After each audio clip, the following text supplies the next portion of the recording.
Bienvenidos en esta mañana. La paz del Señor sea con cada uno. Damos gracias a Dios por su presencia, sobre todas las cosas y por la presencia de cada uno de ustedes. Bueno verlo, bueno es poder encontrarnos y disfrutar de momentos como este, en donde algo Dios va a marcar. Amén. Por su palabra el Señor lo hace. Y ese testimonio de Dios es fiel. Así que tenemos que atesorar la palabra y confiar decididamente en Él. Pues hay un propósito de Dios. Y es que siendo edificados en Él, podamos nosotros reflejar ese amor en la vida de muchos que van a ser bendecidos. Anoche, después de haber estado preparando, escribiendo, me fui a sentarme a tomar un té. Me gusta generalmente tomar un té de noche. Ese es realmente mi cena. Y empecé a mirar algo que apareció ahí en el cena. Mirando llegué a algo que realmente me interesó. Una frase que dijo Spurgeon. Una oportunidad dijo, la Biblia no es la luz del mundo. La Biblia es la luz de su iglesia. La Biblia es la luz de su iglesia. Y entonces dijo este varón, el mundo no lee, esa es la verdad. No lee, escucha, sí, escucha mucho. Pero puede ser que en alguna ocasión, en alguna oportunidad, circunstancialmente, así sucede, pero no como un método, un hábito de vida. Lo que el mundo lee, decía este varón, es la vida de los hijos. Por lo tanto, él termina esa frase diciendo, los hijos han sido llamados por Dios en su palabra a ser la sal y la luz del mundo. Dicho esto, vamos a ver la palabra. Un ejemplo que no debemos imitar. Y un ejemplo que sí debemos imitar. Y todo esto está en el mismo frasco, el cual es la palabra revelada de Dios. Y aunque allí encontramos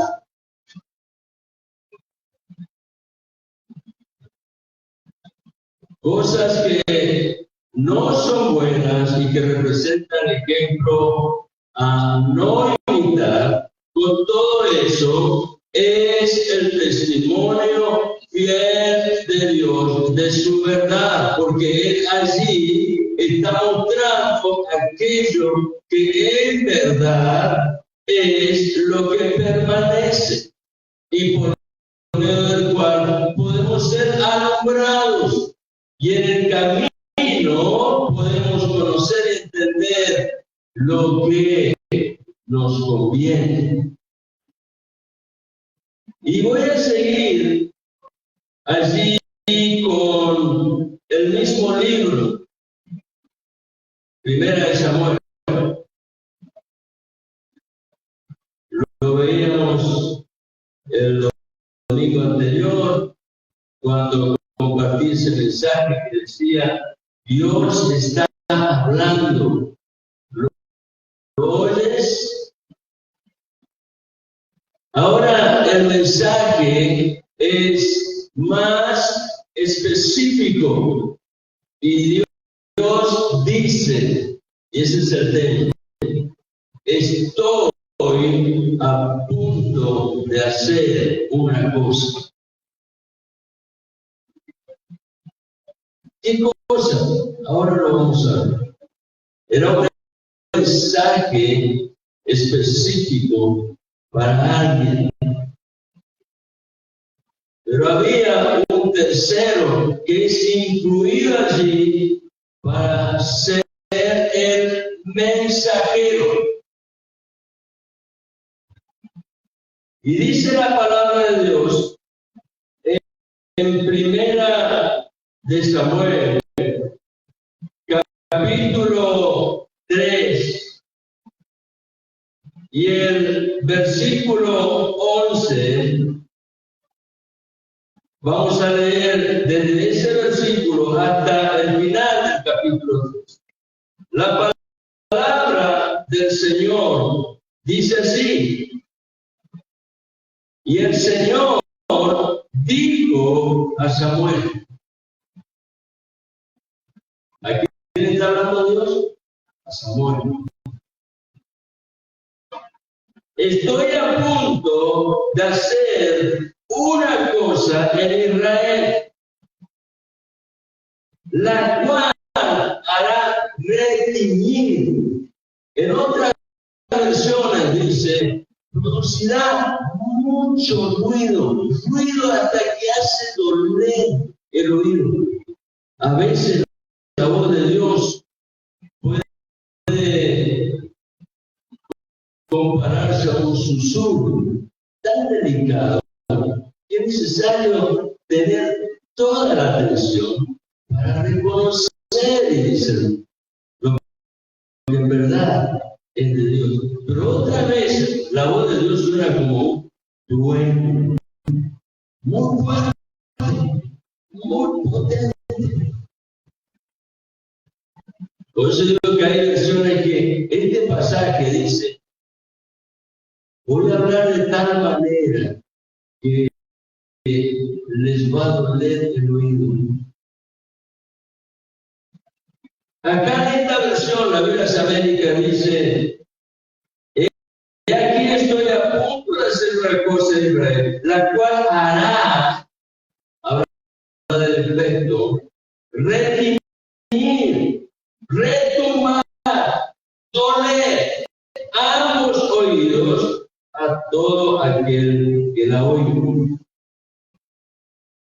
Ese día cumpliré contra mí. Acá está el destinatario del mensaje.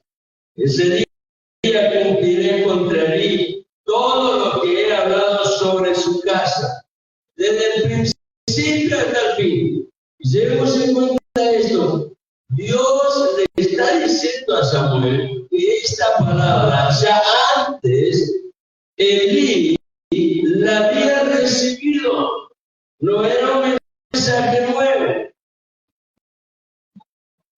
Y dice claramente Dios, cumpliré todo lo que he hablado desde el principio hasta el fin. Nada va a quedar fuera de su cumplimiento. Todo. Como me dijo aquel que le pregunté si tenía posibilidad de algún pasaje. Y él me dijo, me habló verdad. Yo le dije todo, y todo. Así es Dios. Dios es absoluto en su manera de declarar su voluntad, esa santa voluntad en la cual era después un camino para que nosotros avancemos en la bendición que Él tiene preparada. Dios no se mueve con relativo, Dios se mueve en lo absoluto. Y dice, porque de Él estoy a punto de juzgar su casa para siempre, a causa de la iniquidad que Él conocía, pues sus hijos trajeron sobre sí una maldición y Él no los reprendió. Y acá vemos un ejemplo que no debemos imitar. Por eso he jurado a la casa de Eli que la iniquidad de su casa no será expiada jamás. Y esto sí que hace doler el oído. Porque Dios está diciendo, hay un punto en el cual la rebelión del hombre no me pone en la posibilidad de manifestar perdón. Expiación tiene que ver con perdón. Es tan terco y obstinado a veces el corazón del hombre que Dios dice, me impide manifestar lo que en verdad anhelo hacer, porque en otra parte de las Escrituras Dios habla a través de los profetas y le dice, yo no quiero la muerte del impío.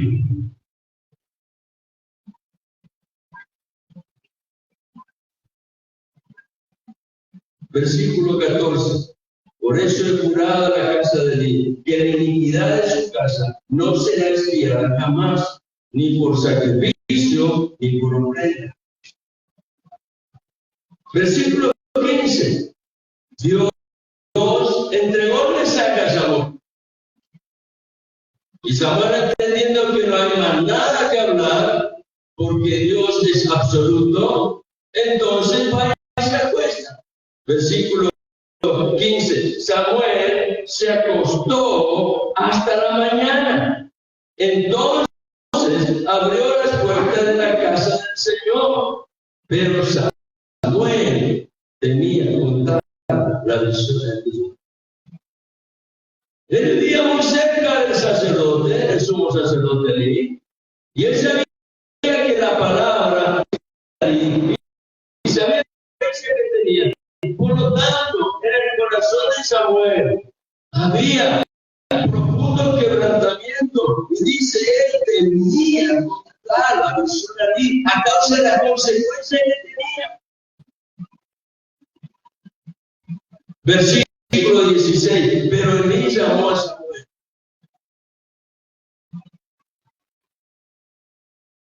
Hay una frase que dice que el viejo sabe por viejo, pero más sabe por sordo. Y entonces Elí, sabiendo que algo había sucedido, porque él había sido parte del trato de Dios cuando quería revelarse a Samuel. Samuel no lo entendía y él tampoco. Al final pudo darse cuenta de qué es lo que estaba pasando y él aconsejó a Samuel. Recuerda, Dios pasando bien.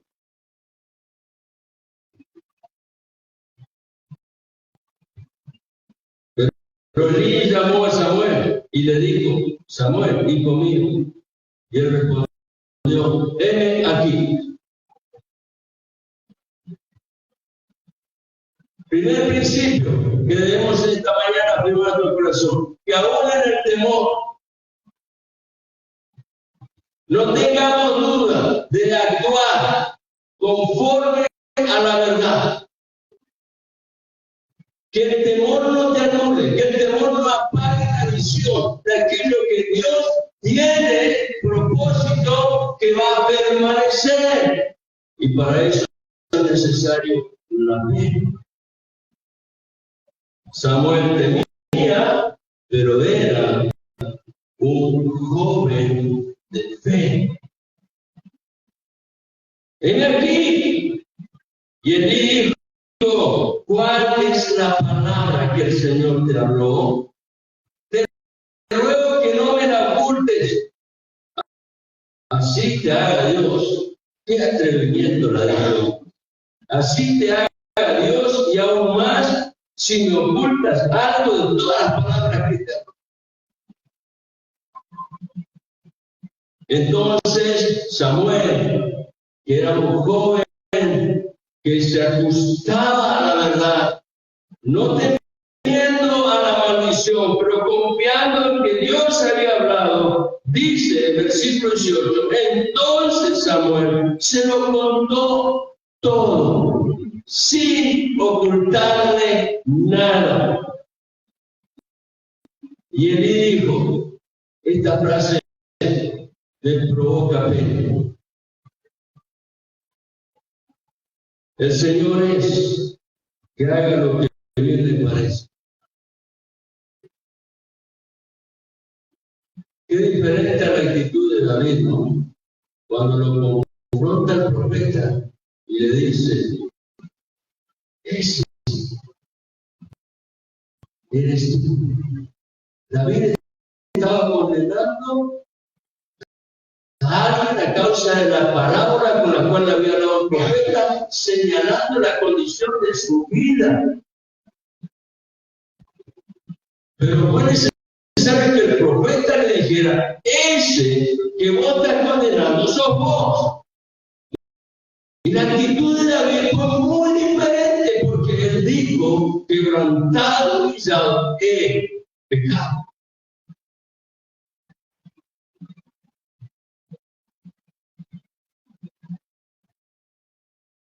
Versículo 19. Y acá está la parte que hoy tenemos que afirmar en nuestro corazón. Es el ejemplo de vida. Samuel creció y el Señor estaba con él.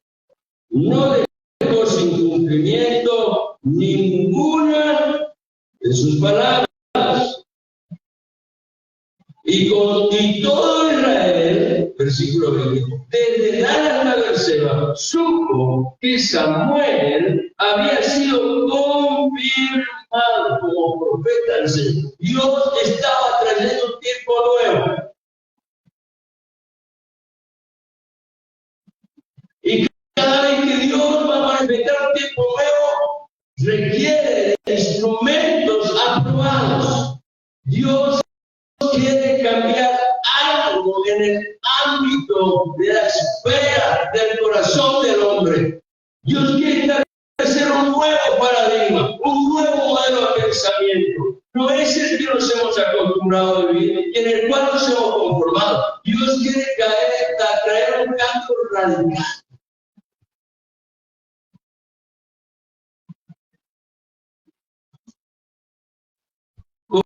Como resultado de esto, termina el capítulo 3 diciendo en el versículo 21, y el Señor se volvió a aparecer en Silo. Silo era el lugar donde cuando ellos entraron a tomar posesión de la tierra de Canaán, ese lugar fue el lugar donde aquella tienda que Dios le había mostrado a Moisés en el monte Sinaí, llamado el tabernáculo, había sido construida y luego transportada por ellos. Cuando entra a la tierra es el Silo donde ellos levantan ese santuario, que era el lugar donde el pueblo tenía que encontrarse con Dios. Este es un lugar de encuentro con Dios.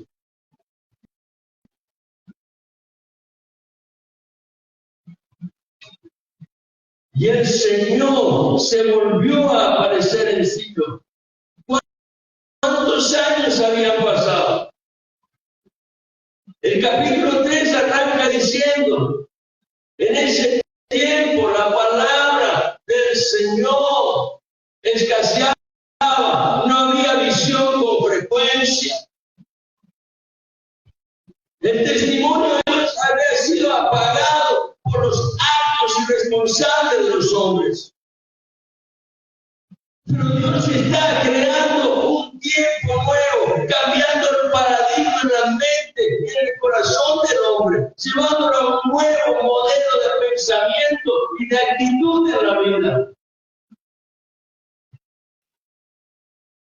Y el Señor se volvió a aparecer en Silo, porque el Señor se revelaba a Samuel en Silo por la palabra del Señor.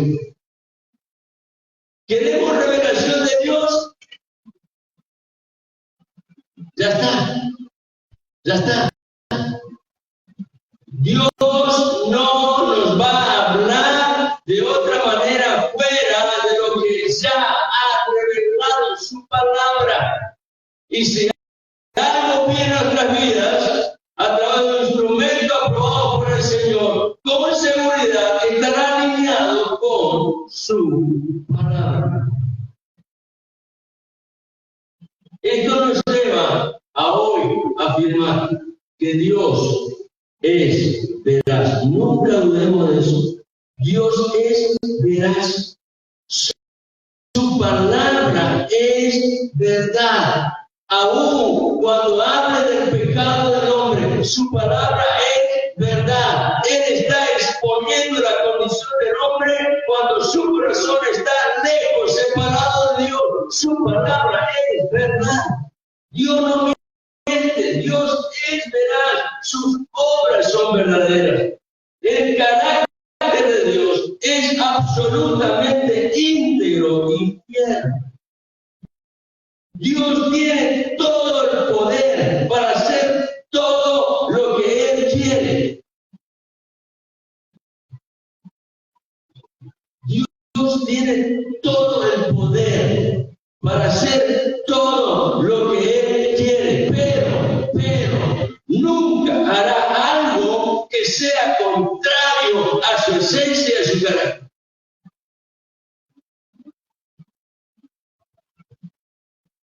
Por lo tanto, Dios no miente, porque Él es verdadero. En su palabra encontramos reflejado el mal ejemplo, que es conforme a la mentira que está en el corazón del hombre, para que no repitamos la misma conducta. Pero así también Dios afirma en su palabra el buen ejemplo para que sepamos lo que debemos imitar. Y a fin de que sepamos escuchar, hay veces cuando lo que Dios hace suena muy fuerte, al punto de hacernos doler los oídos. Cuando escuchamos a Dios, sabemos que Dios no miente, sus testimonios son verdad 100%.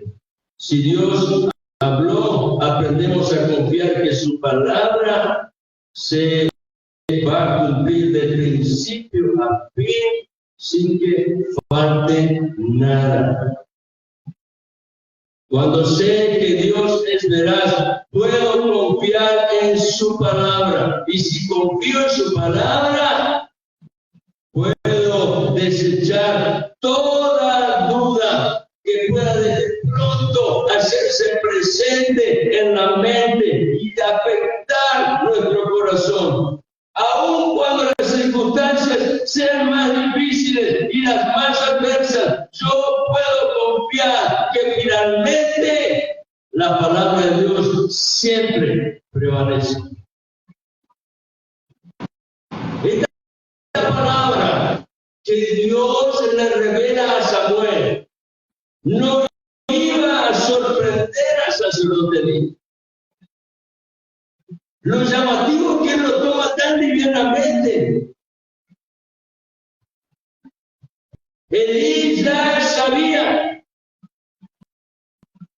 porque esta palabra de juicio para su casa era la confirmación del testimonio que algunos años antes había sido traído a Elí a través de un hombre. Quiero que leamos este pasaje para que entendamos lo que le estoy diciendo. Esto no era nuevo para él.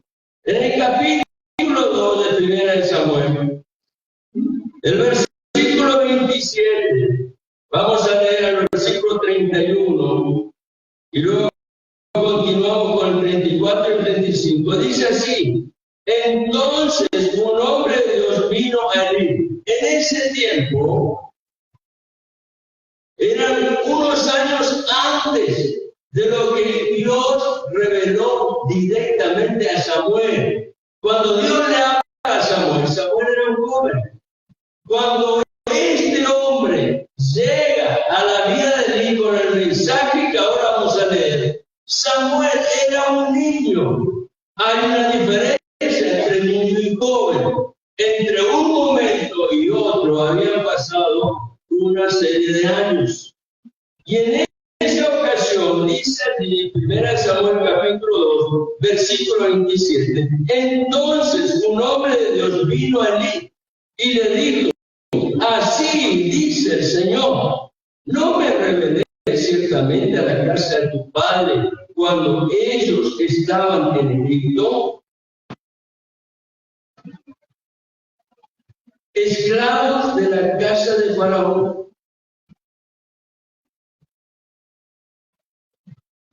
Dios le está recordando a Elí algo que formaba parte de su herencia,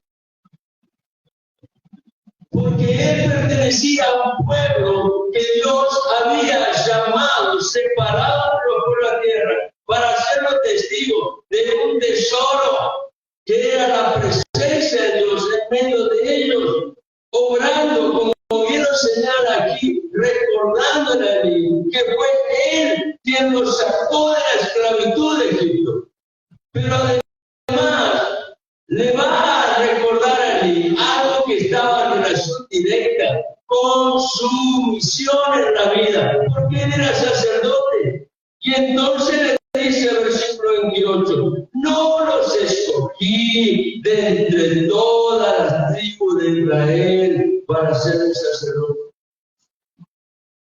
¿Quién separó a los levitas de entre las 12 tribus que formaban parte de la casa de Jacob? Fui yo, le dice Dios, en el lugar donde estás porque yo te he confiado esa misión cuando le entregué a los levitas la función de ser mis sacerdotes para subir a mi altar, para quemar incienso, para llevar mejor una vestidura de dignidad delante de Dios. No di a la casa de tu padre todas las ofrendas encendidas. No fui yo el que te sustentó, le dice Dios a ti. Versículo 29, ¿por qué pisoteáis mi sacrificio y mi ofrenda? Un varón le está hablando esto allí, trayendo un mensaje directo del corazón de Dios a la vida de Elí. Y le dice, ¿por qué pisoteáis mi sacrificio y mi ofrenda que he ordenado en mi morada? Habla de su presencia, un lugar de honra al cual nosotros tenemos que estar continuamente agradecidos para darle la ofrenda de alabanza que a él le pertenece. Sin embargo, Dios le dice allí, honras a tus hijos más que a mí, engordándolos con lo mejor de cada ofrenda de mi pueblo Israel. Por tanto, el Señor Dios de Israel declara, esta era la seguridad de un profeta de Dios. Él sabía que lo que iba a hablar no era algo que salía de su corazón, era algo que venía de Dios. El Señor Dios de Israel declara, ciertamente yo había dicho que tu casa y la casa de tu padre andarían delante de mí para siempre.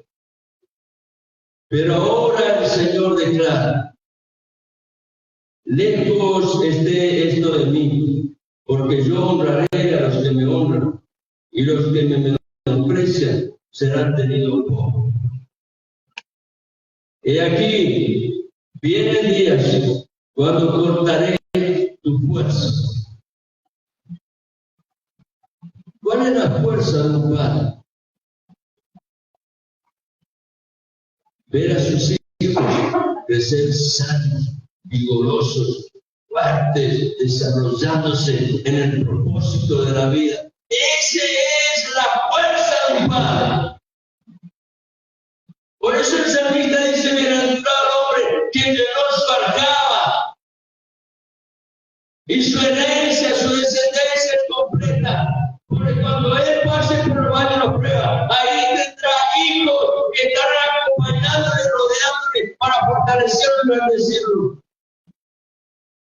Pero Dios le dice ahora a él, y esto me hace pensar a algo que muchos utilizan con osadía y con picardía, habiendo fallado y haciendo las cosas a su manera, se justifican diciendo: pero hermano, Dios dice en su palabra que irrevocables son los dones.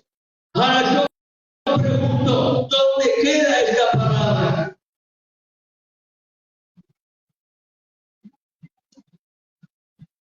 Irrevocables son los dones cuando el hombre vive en acuerdo con Dios. Pero cuando el hombre decide hacer lo que a él se le antoja, cuidado. Y Dios le dice allí: vienen días cuando cortaré tu fuerza.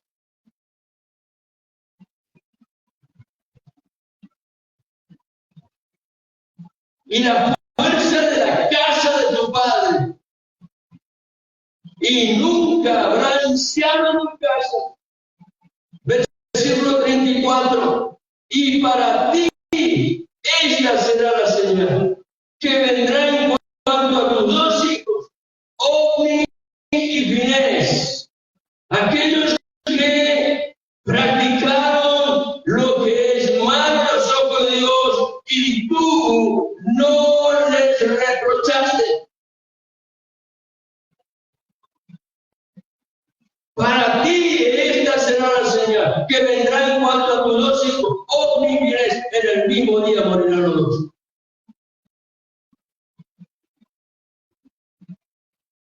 Cuando Dios le habla a Samuel, le dice: yo voy a cumplir todo lo que hablé, del principio al fin.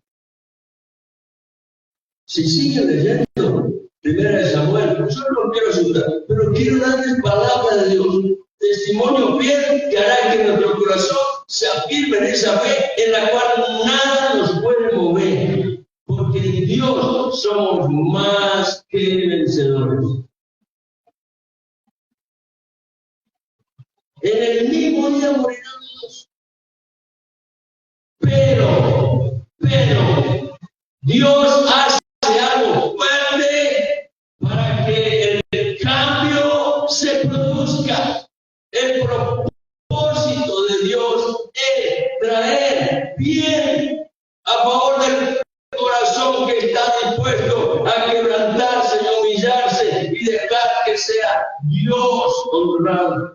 Levantaré para mí un sacerdote fiel, un tiempo nuevo, que hará conforme a los deseos de mi corazón y de mi alma, y le edificaré una casa duradera, y él andará siempre delante de mi ungido.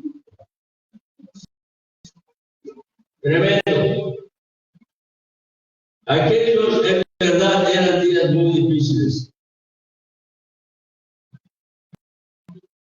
Había en la tierra, y lo más llamativo es que en medio de un pueblo que tenía como Dios al Dios verdadero, había mucha oscuridad espiritual.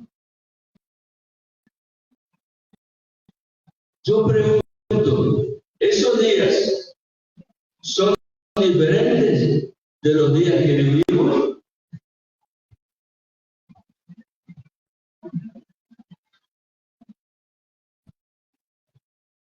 En aquellos días, la palabra de Dios había caído en desuso.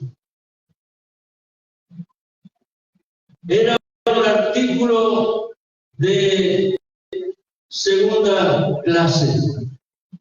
No se le daba valor, no se le prestaba atención. Por lo tanto, el escritor de Samuel, de primera Samuel, señala, no había visión con frecuencia. Dios no se manifestaba, pero en todo tiempo, ahora en los tiempos de mayor oscuridad espiritual, Dios se ha reservado un remanente fiel que está dispuesto a buscar, a escuchar y dar testimonio de su verdad, es decir, vivir en la verdad.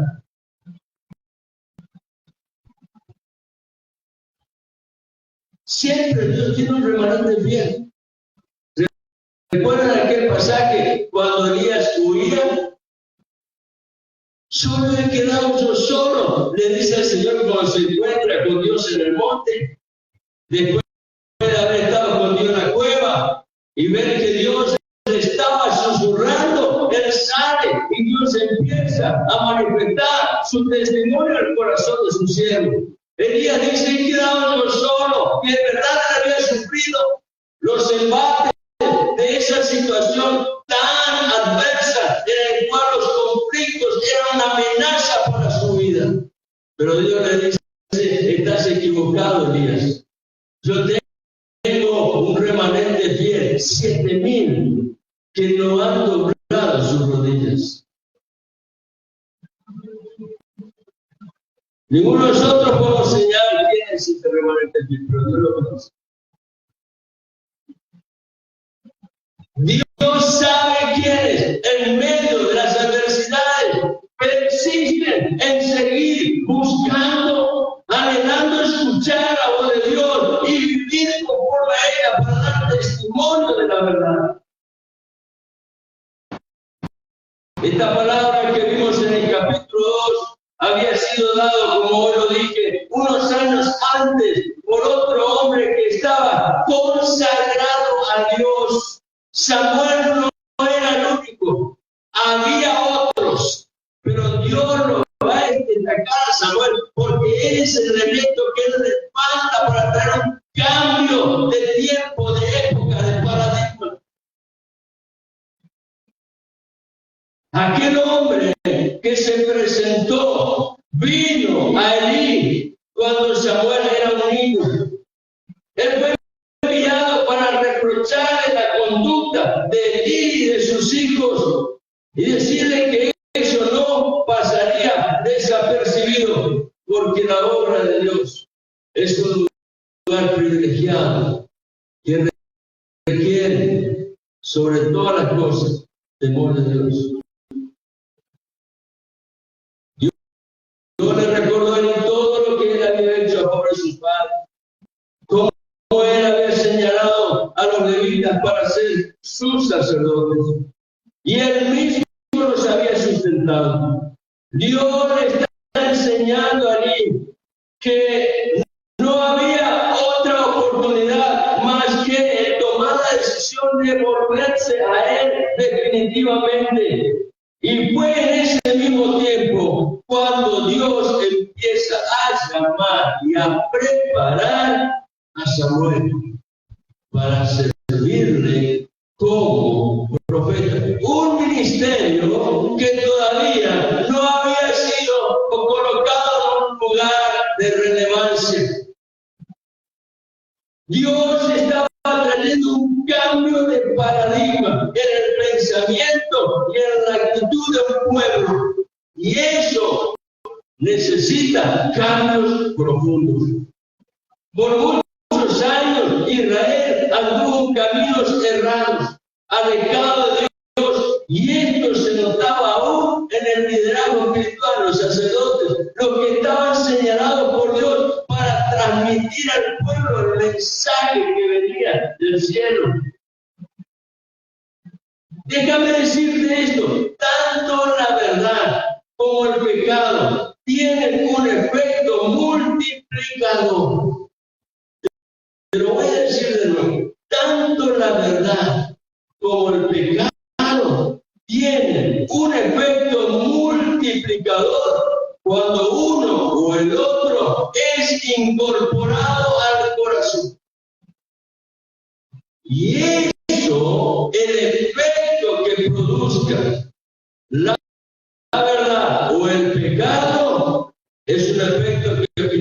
realmente se va a reflejar en la conducta del diario vivir. Por eso el escritor de Proverbios decía, Proverbios capítulo 4, versículo 23, sobre toda cosa guardada, guarda tu corazón, porque de él mana la vida.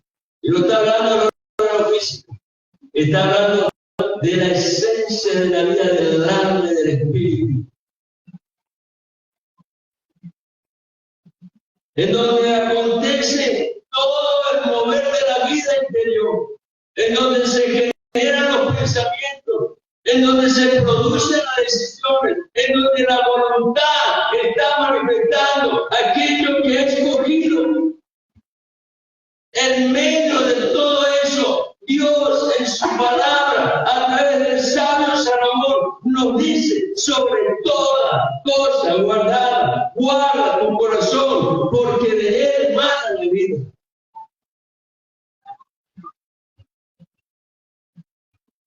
Hay un dicho popular que dice así: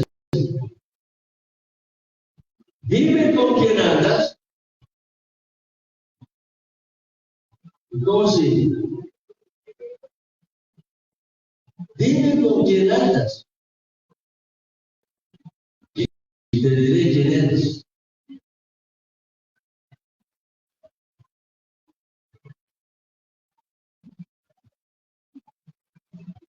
Pero Dios lo ha cambiado, queridos hermanos, y este es el motivo que da alegrar nuestro corazón. Porque Él está presente, ocupándose de aquello que en nuestro corazón está manifestando. Un grito muchas veces ahogado, pero que en el fondo está reflejando la decisión de que sea Dios cambiando aquello que en nuestra vida interior no está de acuerdo con su santa voluntad. Dios no ha cambiado, y aún en tiempo de oscuridad espiritual como este que estamos viviendo, Dios quiere y puede producir cambios en vasos que, aún siendo frágiles, están dispuestos a asimilar la verdad de Dios en Cristo y a ser usados por Él. Aleluya. Dios es bien. Dios no ha cambiado. Fue en medio del tiempo de los jueces cuando Dios empezó a producir cambios en el liderazgo espiritual. ¿Para qué? Para introducir un nuevo ministerio, el ministerio de los profetas. Los días de Samuel fueron días de transición, en donde Dios estaba marcando el final de los días de los jueces para introducir un nuevo tiempo, que era el tiempo de los reyes. Dios, a pesar del fracaso del ministerio sacerdotal, no lo eliminó, pero ahora Él va a levantar el ministerio profético para que sea su portavoz ante el pueblo. De tal manera que lo que Dios está señalando es: voy a poner en relevancia aquello que está dispuesto a hablar mi palabra, solo mi palabra y toda la palabra, porque ese es el verdadero ministerio profético. El mensaje de los profetas tenía que ser un mensaje puro, de primera mano, no diluido, no mezclado, no contaminado, de tal manera que cuando el profeta habla, se pare y pueda decir: así dice el Señor, conforme a lo que Dios ha revelado, sin quitar ni agregar nada. De esta manera, el profeta profeta en ese tiempo se iba a convertir en un mensajero ante el rey y ante el pueblo que iba a ser gobernado por aquel rey. Pero para que el cambio sea eficaz, fue necesario que el instrumento escogido por Dios, es decir, el profeta, esté aprobado, bendecido por Dios. Es en esas circunstancias cuando Dios señala a Samuel como profeta para hacer una transición, un cambio de paradigma. El tiempo de los jueces estaba finalizando y es significativo. Y el tiempo de los jueces es conocido en la historia como el tiempo de la teocracia. Parece algo contradictorio porque teocracia significa gobierno directo de Dios sobre su pueblo. Es lo mismo que hoy la iglesia tiene como privilegio en su vida a causa de la presencia de quien es Señor, es decir, alguien que gobierna en forma directa. La vida del cristiano tiene que ser en el ámbito de una teocracia donde Dios gobierna directamente en el corazón. Pero en aquel tiempo, aunque era conocido como teocracia, la verdad mostraba que en la práctica ese gobierno, el gobierno de Dios sobre su vida, era aceptado solo por conveniencia, no por convicción. Y esto es lo más triste que nos puede pasar cuando queremos utilizar a Dios en nuestras circunstancias.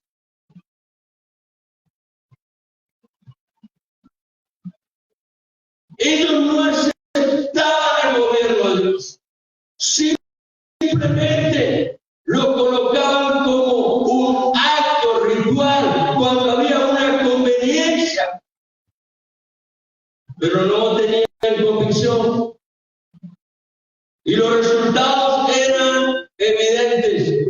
Se notaba la actitud de rebeldía, al punto que el pueblo, en lugar de imitar lo que Dios estaba señalando por medio de su testimonio, ellos imitaban las prácticas paganas de sus vecinos y vivían como si no tuvieran Dios a quien rendir cuenta. Y el resultado era que terminaban siendo sometidos, terminaban siendo oprimidos por sus mismos vecinos, a quienes ellos imitaban. Ese tiempo fue conocido como jueces. El tiempo al cual perteneció Samuel, y él está cerrando esa etapa para producir un cambio de paradigma. En ese tiempo los jueces, Dios escuchaba el gemido de su pueblo, que en medio de la opresión se volvía en busca de ayuda, conveniencia. Cuando te duele el callo, entonces allí fluye el clamor. Pero ¿por qué esperar a ese momento cuando antes tenemos la posibilidad de andar con Dios y aunque el callo duela, yo puedo alegrarme porque sé que el bálsamo de Dios es suficiente? Y cuando el pueblo se volvía y buscaba ayuda, Dios tenía misericordia, porque Dios es abundante misericordia, lento para la ira, grande misericordia. Y entonces Dios levantaba un hombre con valor, el cual se llamaba juez, y era de parte de Dios establecido para pelear la batalla, a fin de liberar a Israel de sus enemigos. Samuel fue reconocido como el último juez.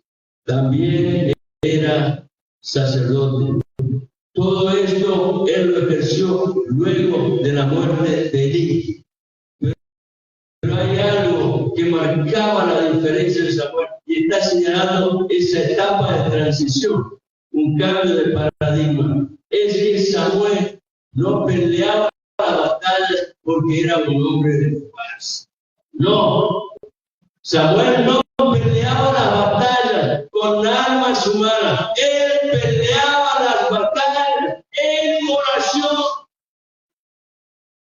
Como le señaló Dios al profeta Zacarías, no es con ejército, no es con fuerza, es con mi Santo Espíritu. Y cuando Samuel peleaba la batalla en oración, algo ocurría y Samuel entonces practicaba el servicio sacerdotal, presentando ofrendas al Señor, dando gloria al Señor. Pero ahora Dios añade a la vida de Samuel el llamado al ministerio profético, confiándole la tarea de anunciar algo que no era pequeño. Decirle a él que el cumplimiento de aquella palabra, dada algunos años antes, cuando él era un niño, había llegado. No era fácil, pero el profeta tiene que hablar lo que Dios antes habló en los secretos de su corazón, no lo puede callar. Dios está aprobando la vida de Samuel para un ministerio que iba a tener consecuencias. Todo Israel iba a conocer que este Samuel era fiel profeta del Señor. ¿Por qué? Porque nunca dejó caer a tierra ninguna de las palabras que Dios habló en su corazón.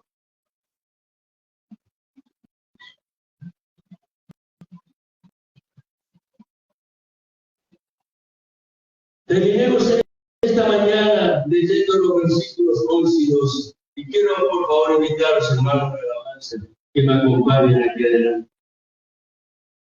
Los versículos 11 y 12 del capítulo 3 de Primera de Samuel dice así: dijo el Señor a Samuel: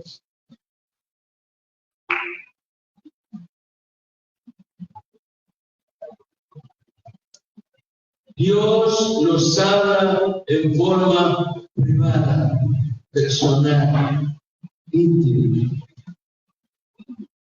Dios mira tu corazón y sabe la palabra que necesitas.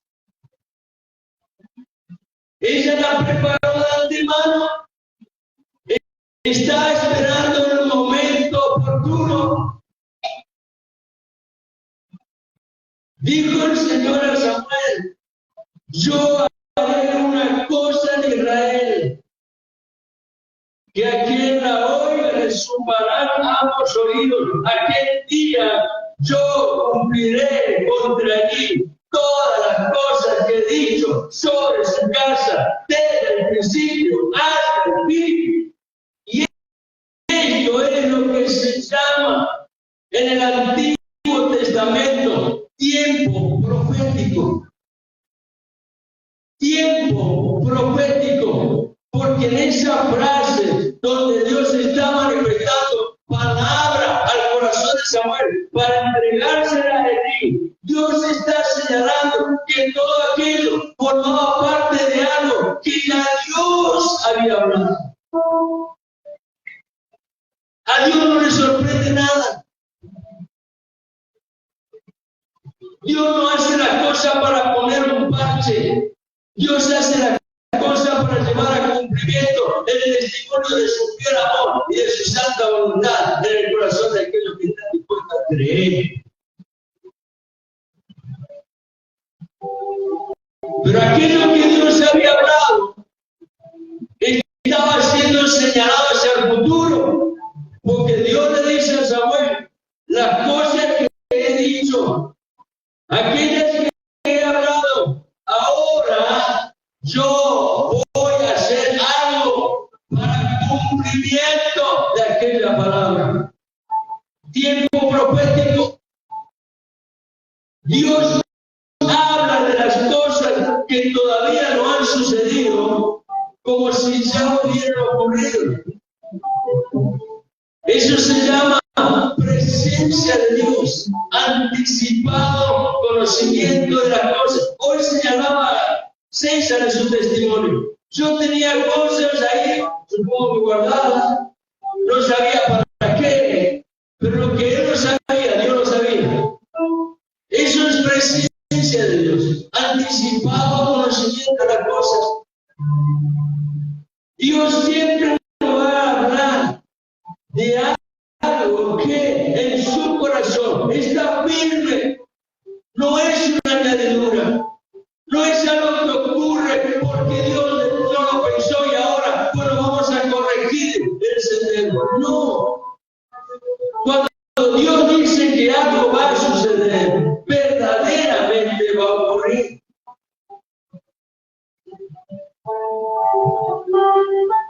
Lo bueno es que Samuel fue fiel a Dios.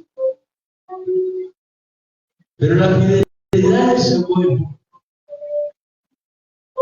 estaba conectada a su sincera relación con Dios. No hay otra forma de ser fiel.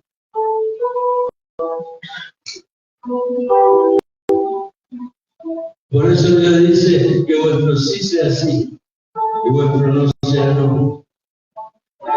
No te comprometas más allá de lo cual no tienes confianza en que vas a llevarlo a cumplir.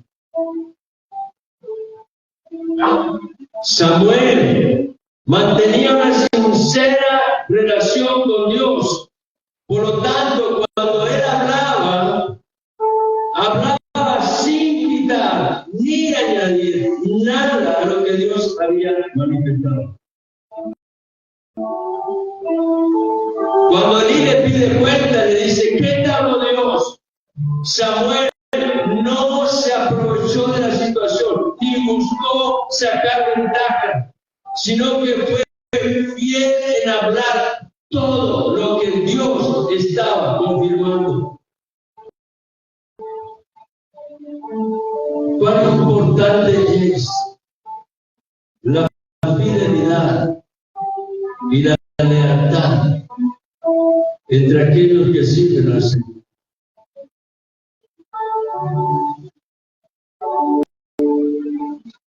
Y no olvidemos esto, la fidelidad nunca está en proporción al lugar que ocupa en el servicio, sino que siempre está en proporción a mi relación con el Señor. Jesucristo dijo, ya estoy terminando, Evangelio de Lucas, capítulo 16, versículo 10. El que es fiel en lo muy poco, es fiel también en lo mucho. Y el que es injusto en lo muy poco, también es injusto en lo mucho. La fidelidad nunca se califica en relación a la cantidad, sino a la motivación. Un poquito más adelante, en el Evangelio de Lucas, capítulo 19, versículo 17, el Señor dijo, bien hecho, buen siervo, puesto que has sido fiel en lo muy poco, ten autoridad sobre 10 ciudades. La fidelidad será la causa en el tiempo postrero del galardón que cada uno recibirá. En Mateo capítulo 25, versículo 23, el Señor le dijo, bien, siervo, bueno y fiel, en lo poco fuiste fiel, sobre mucho te pondré, entra en el gozo de tu Señor. Aleluya.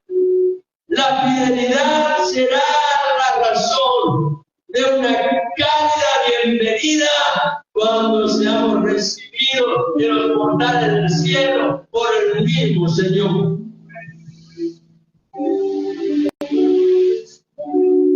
Termino leyendo los versículos 19 al 21 del capítulo 3. Samuel crecía y el Señor estaba con él. Nunca dejes de crecer. Afirma tu corazón en esa relación pura con Dios, recibiendo la palabra, poniéndonos en acuerdo con Él. El Señor estaba con él y no dejó sin cumplir ninguna de sus palabras. Todo Israel, desde el norte al sur, desde Dan hasta Berseba, supo que Samuel era fiel profeta del Señor. ¿Cómo se revelaba Dios a Samuel? Por su palabra. Dios no ha cambiado. Él sigue revelándose a través de su palabra. Dios sigue iluminando por medio del Espíritu Santo el testimonio fiel de su palabra que viene para enriquecer nuestra vida y afirmar nuestro corazón en esa comunión con Dios en la cual somos llamados a vivir en victoria. Es así como tú y yo podemos llegar a conocerlo. Mi pregunta es esta, y luego le voy a invitar a tener un tiempo de oración para deleitarnos finalmente en la alabanza y la adoración. Queremos dejar un legado. Queremos dejar un legado que cuando ya no estemos sirva para que otros digan. Queremos dejar un legado que cuando ya no estemos sirva para que otros digan: valió la pena confiar en el Dios que ella confiaba. Aleluya. Si queremos dejar este legado, aprendamos a hacer tesoros donde hay ganancias eternas. Jesucristo dijo, Mateo capítulo 6, versículo 19, no os acumuléis tesoros en la tierra, donde la polilla y el herrumbre destruyen y donde ladrones penetran y roban, sino acumulados tesoros en el cielo, donde ni la polilla ni el herrumbre destruyen y donde ladrones no penetran ni roban, porque donde esté tu tesoro, allí estará también tu corazón. Aleluya. Le invito a estar en pie, querido hermano. Vamos a hacer juntos una oración. Y luego le entrego este lugar a mi esposa, junto a la alabanza, para que nos deleitemos en exaltar y adorar a aquel que vive. Inclinemos nuestros rostros, cerremos nuestros ojos y enfoquémonos en el trono de la gracia. Y decimos juntos: Padre Celestial, tú eres Dios que permanece fiel a tu palabra. Y aun cuando muchas veces he sido infiel, tú sigues siendo fiel. Enséñame a negarme a mí mismo para que tú vivas en mí. Enséñame cada día en tu presencia examinar mi vida, teniendo el testimonio de tu palabra que me ilumina, y a través de ella seguir creciendo en el conocerte a ti, Señor. Y como decía David, que los dichos de mi boca y la meditación de mi corazón sean gratos delante de ti, oh Señor, y mi Salvador. Oro a ti, Padre, con gratitud por quien tú eres, por lo que has hecho, por lo que estás haciendo y por todo lo que aún harás. En el nombre de Jesucristo, Señor. Amén.